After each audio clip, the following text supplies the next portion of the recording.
Le Parlement européen. Le Parlement européen, c'est comme le Parlement français, un gros camembert dont chaque part, de taille inégale, reflète la diversité des opinions sur le continent. Le Parlement de Strasbourg est le siège des députés européens.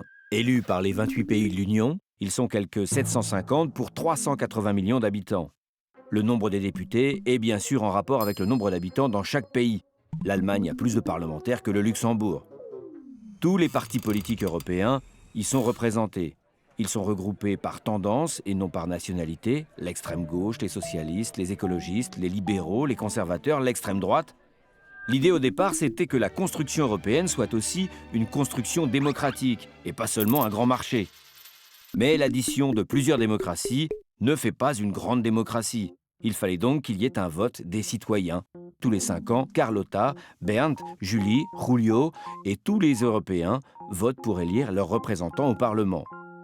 Ce que voulaient les fondateurs de l'Europe, c'était qu'émerge une citoyenneté et une opinion publique européenne. L'idée était qu'apparaissent des partis politiques européens avec des réponses communes pour harmoniser des politiques économiques, fiscales et sociales. Ça n'a pas marché. Les opinions sont restées nationales à cause des langues, de la variété des préoccupations et du poids encore très important des cultures propres à chaque pays. Par exemple, la France défend son exception culturelle et veut continuer à subventionner la création. La nature des décisions que le Parlement doit voter n'aide pas à la compréhension et à la popularité de l'Europe. Les députés de l'Union doivent approuver soit des règlements, soit des directives. Les règlements sont des dispositions que tous les États membres doivent respecter.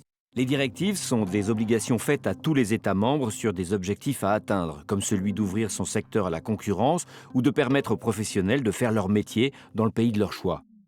Chaque pays peut se débrouiller comme il le veut, mais le but, c'est de respecter la directive. Le Parlement doit aussi approuver les dépenses faites par la Commission européenne, mais il ne peut décider des recettes qui restent la prérogative des États. Le Parlement peut aussi voter des résolutions et ainsi affirmer une identité européenne. Souvent, les députés européens votent des résolutions purement symboliques, sur le respect des droits de l'homme dans le monde, par exemple. Mais l'activité du Parlement européen n'est pas suffisamment connue et efficace. Comme toutes les autres institutions de l'Union, il paraît du coup, et c'est un peu injuste, bien éloigné du quotidien des Européens.